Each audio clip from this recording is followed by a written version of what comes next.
Reaching over, you can reach over with your patient as long as you're not nudging your patient in their face or anything like that. And now we have our special spot that we're going to work with. Okay? Doctor comes in then. Doctor's not there for the cleaning. Okay? Doctor comes in. Either the doctor's going to numb the area himself or he was going to ask you to have already numbed it. So what we have is some lidocaine and epinephrine. Epinephrine is used for what? Constricting the blood vessels. Right. Okay. You need to probably pull for even about a mole removal. We're looking about 2 ml, 2 cc's. For any big incision like wounds and stuff, you may need to get a bigger needle and a bigger syringe that holds up to 5 ml. Okay? So if you are the one that's going to take care of your patient's wound, you will pull it before your doctor comes in, and you will also leave the syringe there for him to use during surgery if patient actually feels anything. So there's our wound, and what we want to do is we want to go directly under our wound, whether it's on the right or left, bottom or top, it doesn't matter, but we want to give a good 1 ml directly under that wound. That's to start the numbing, okay? That first one they're going to feel, so make it a good one, okay? So we're going to go straight into the wound, and we're going to give it a good 1 ml, and then we're going to go around the wound and add a little. Around the wound, all the way around, adding a little. No aspirating? No. No, that's fine. Never. Directly into the wound, all the way around. Once you make your way all the way around, now you're going to go into either the mole or the wound. Yep. Right straight into it. Okay, can't feel it now. And just go around. You're numbing it. All the way around, now we're in it. Okay, and when we get in it, all the way around it? Nope, straight through it. Straight through it? Okay. Yeah, I'm going to pop these. This was the fun part.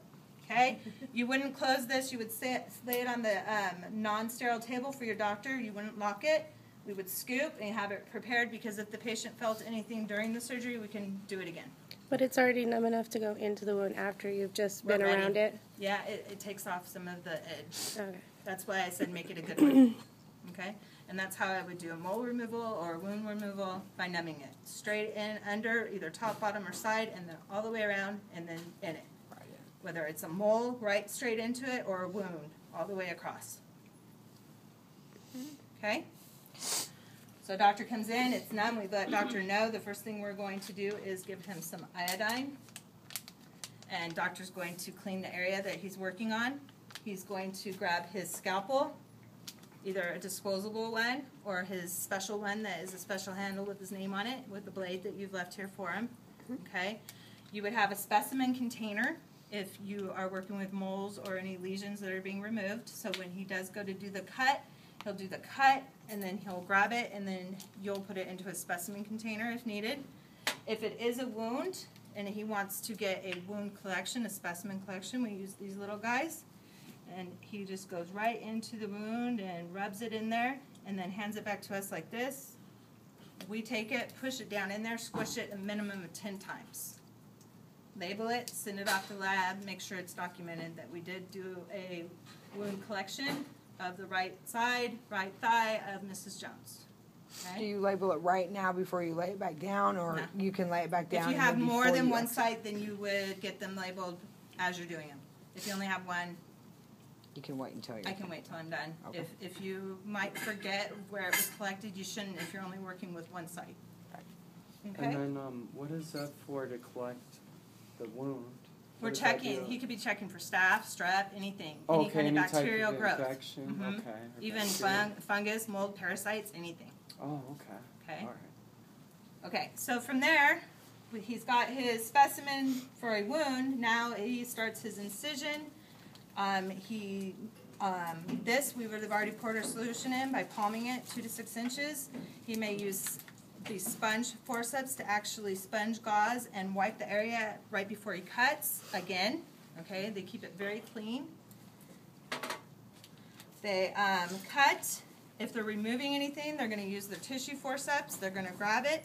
Usually once they make the first cut, that's all they do is make that first cut and throw it back down. If they need to make any more, if they need to make the incision bigger, they might use surgery, sharp scissors. This cuts right through the tissue of the patient. Okay? If they're cleaning a wound, they may be using their hemostats that are actually holding pressure on areas, especially if there's bleeding going on. Okay? While he's doing what he's doing, you have gauze in your hand and you're working next to him and you're gauzing the area or cauterizing. It's a little cauterizer. You push the button or it's a foot and it actually, he'll tell you, go ahead and apply it there. It's to burn and stop the bleeding. Okay? You're going to smell the burning. You're going to have to talk to your patient. You may smell something right now, but everything's fine. You're doing great. Okay? You don't have to tell them what we're doing and what steps. Some patients want to know and you can tell them, but most patients don't want to know. Okay? So doctor does everything that he needs. Everything on this table that you set up that was sterile, even if he didn't use it, is contaminated now. Right. So it all has to go as contamination. So say he's done with his surgery. You have your second setup, which is if your doctor's going to use sutures. We have different sutures. We have 5-aught, and you guys can check these out, and 4-aught. Okay, for thin, delicate skin. Now, like I said, in the office, you're going to see a lot of the 4s, 3s, and 2-aughts and 5s. Okay. But today, this doctor is actually going to staple the area. So we have it all done and good and ready to go. Surgery went good. He's still here. Now, yes, he might say staple it up and walk out. Hopefully Right. you've done this before. I'm going to let you do it today. Please be careful. Okay?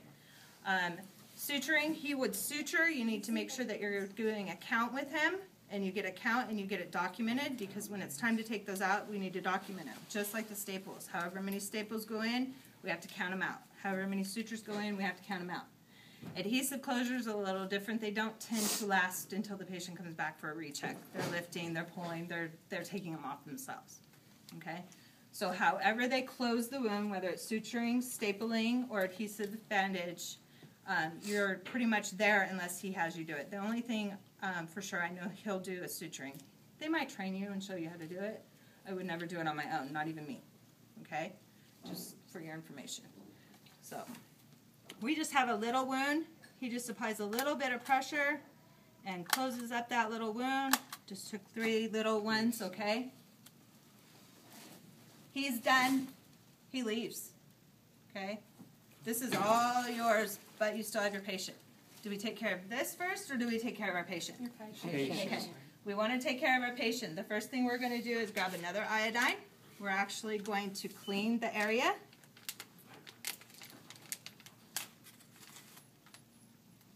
And it's a 1, 2, 3 system. 1 to the right, 1 to the left, 1 to the left, 1 to the right, either or, and then down the middle.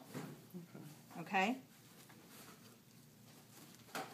This stuff will stain, just so you know. Try not to get it on you. Bandaging, depending on the wound, the doctor will tell you which kind of bandage he wants. We have non-stick bandages, especially for wounds. Mole removers, it's going to be probably a 2x2. These are your 2x2s. And these are your 4x4s, so you know the difference. So, say it was just a 2x2, actually it's too big for that. So, I don't want to take everything off. Then we would take everything off, and then we would do a tape bandage and some kind of wrap on her leg to keep it, to hold it in place. Okay? But I don't want to go that far. Any questions so far? No? Everybody's kind of getting it? So you would dry off the iodine before you bandage it? No. Oh, No, you would bandage it, just like I left it. Okay? Okay? All right. So now our patients come back a couple days later, 7, 8 days, for a staple removal from the surgery that you assisted with. Okay? You're going to check the site, number 1, and look for any drainage, any infection, anything like that. If it looks good, you're probably going to do the removal of the stitches, or of the staples without doctor. Okay? If you see any sign of redness, irritation, any pus or infection, you need to get the doctor. Okay? If you're unsure, get the doctor. It's okay. You're not bugging him, okay? As much as sometimes we might feel we're bugging, we're not bugging. Ask those questions. So, doctor says it's good. What you need to do is you need to have a new sterile area. So say this is a new coverage. We have a new sterile area, sterile gloves. We don't need the gown and all that. That was just for the surgery, okay? We need to unwrap it, look at it, view it. We need to clean it. Again, 1, 2, 3. We would have some antiseptic. Remember, we soak in case they look dry or scabby. So we would do a soak over some of them.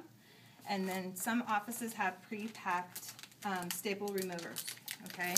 They actually come pre-packed, they're already sterile, and they have gauze in them and your little staple remover. You just open it right up, squish it over, just like that.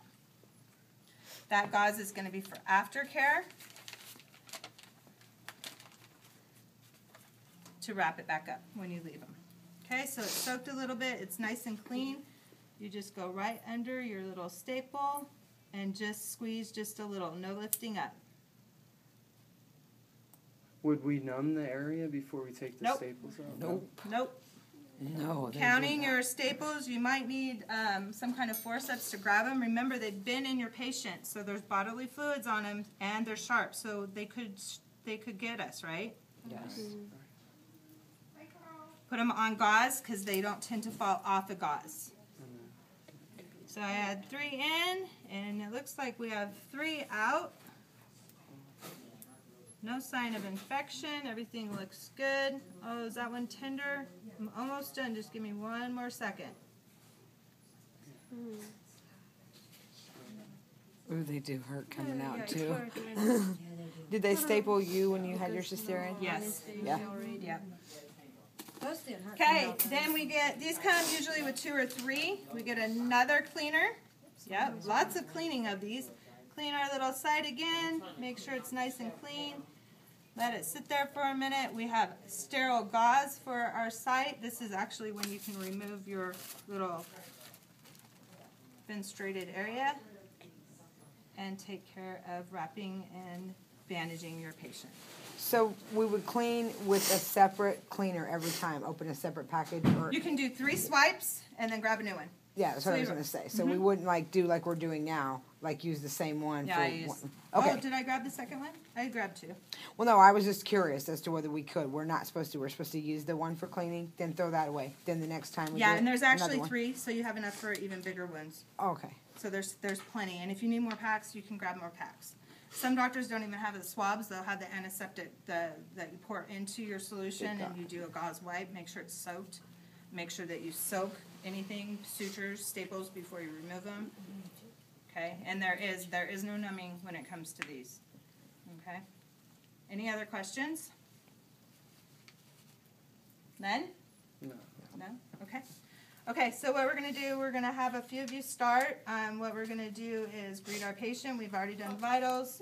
We're going to get this, let me get this all cleaned up.